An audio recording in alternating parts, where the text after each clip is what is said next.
Hey guys, Jesse here. Doing a little keto cooking today. We all like eggs, and as you all know, eggs is a keto person's best friend.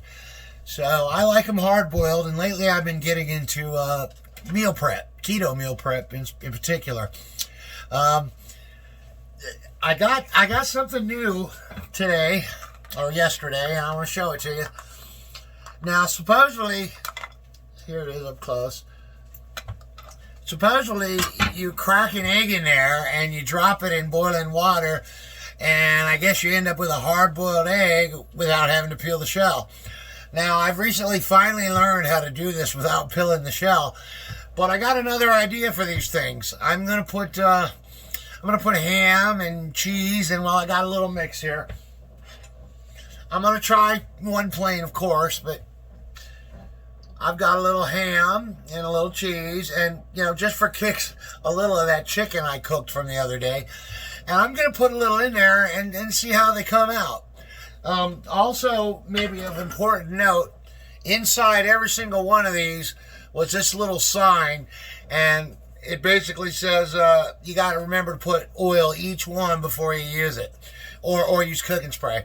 Now, I don't have any fancy cooking spray, and unfortunately I'm out of good olive oil, so I'm just going to use regular old vegetable oil and put a little bit of each one, shake it out, and then dump out the excess. Then I'm going to crack the eggs in there, and then, you know, I'm going to mix it up. One's going to be plain, one's going to have ham, one's going to have cheese. Also, now, I love dill, and I picked this up the other day. And let me tell you, I've been getting the cheap dollar store dill. It's like $1 for a big old thing. This was $4.25, but I gotta say, when you bite into something that you made with this dill, you know where that extra money went, folks. Really, I mean, it's so good. I mean, you just know, okay. So I'll probably include dill in 3 out of 4 of these, because I really like dill. All right, let's get going, and hopefully this turns out good. Okay, guys, I got the little egg thingies all mixed, all oiled up, and I just wanted to note it is a little messy if you're not careful. What I did is I put like a teaspoon in one of them, shook it up, and then poured it into another one, shook it up, poured it until I got through all of them, and I spilled a little bit. Okay, so that's all ready to go. I'm using large eggs today. Unfortunately, I'm out of the jumbo, which I like better, okay?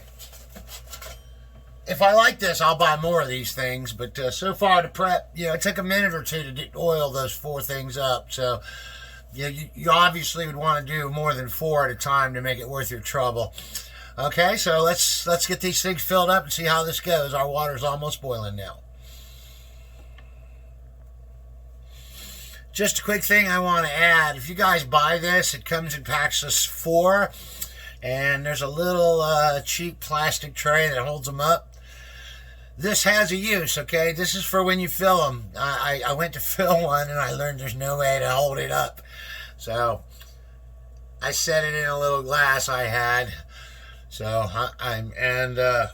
I also noted that one egg, these large eggs don't fill it up all the way, so I'm going for double yolk, and we're going to try and double fill one of these things. So, all right, I'll get back to it. Just another quick note, we want all these to finish at the same time. I don't want to have to keep visiting this pot every few minutes, so the first one's ready. I'm going to get the rest of them ready, and we'll drop them all in at once. I think that's the way to do this. Okay, guys, the second one I only used 1 egg because I used a lot of ham and cheese. And put this one on, see how this one goes. Alright, I realized I've been forgetting to put in the dill. So in this one I used 2 eggs, but I added, I used 1 egg, but I added dill. Okay, a lot of dill. I like dill. 1 left to go. That's going to have the chicken in it. Turned out to be a little more time involved than I thought, but if you were doing like 20 of them, you know, this is meal prep. So if you're doing like 20 of them, you know, you can put them in the fridge and eat them all week long. All right, let's get right to dropping these things in the boiling water and see how it goes. Okay, guys, here we go. Let's get these bad boys in there. Well, I already see a problem. I gotta add a little more water because I don't want to sit here and play with these things. So let's add a little more water. Okay, I added a little more water, and you know, I guess if you don't fill them up enough, they kind of want to float on their side or whatever. So they're going now, and it looks like, I think there's a little hole in each one because some egg has escaped. It's floating around in the water. So we're going to let this go for a few minutes. I don't know, 8 or 9 minutes, and we'll get back and see how they come out. I hope they come out good. You know, I realize now I should have broke the yolk on one and stirred it kind of omelet style.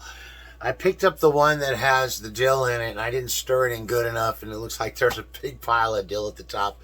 But we're almost done. Okay, let's. I'm gonna pull them out and put them in the freezer for just a minute or two, so they don't, you know, so they're not so hot coming out, and we'll see how they came out. Something else to note, real quick. I think maybe stirring them up might be a good idea for mixing stuff in, especially like salt, pepper, spices. I just bit into mine, and I shook it up a little bit when I added the salt and the pepper and the dill, but I think I just got it all in one bite. So, yeah, maybe stir them up. I'll try that next time. I want you to see this. That's a dill in there, by the way. The yolk was still a little runny, so it's actually delicious like this. Eat it right out of this little thing with a spoon. Oh my God, it's so good. But I've got the other ones chilling, so we'll see if they pop out as advertised. Okay, guys, here's the end result. One of them popped out pretty nice. The one with ham, it has shape, but the bottom kind of fell apart coming out. And the one with 2 yolks, well, it wouldn't come out no matter what. I had to give it a little squish, but I tell you what, that sure looks delicious. I think maybe next time I'll just have to cook a little longer and, you know, try stirring them up omelet style. The one that I didn't really add anything to, it came out okay. So actually, they all came out okay. But for meal prep, I think either, you know, not adding anything or trying it omelet style might be the way to go. Sheba likes it. Put it in the microwave for another minute if it's underdone like I did. Next time I'll know better. The chicken one actually turned out to be pretty good. Okay, you guys have a nice night.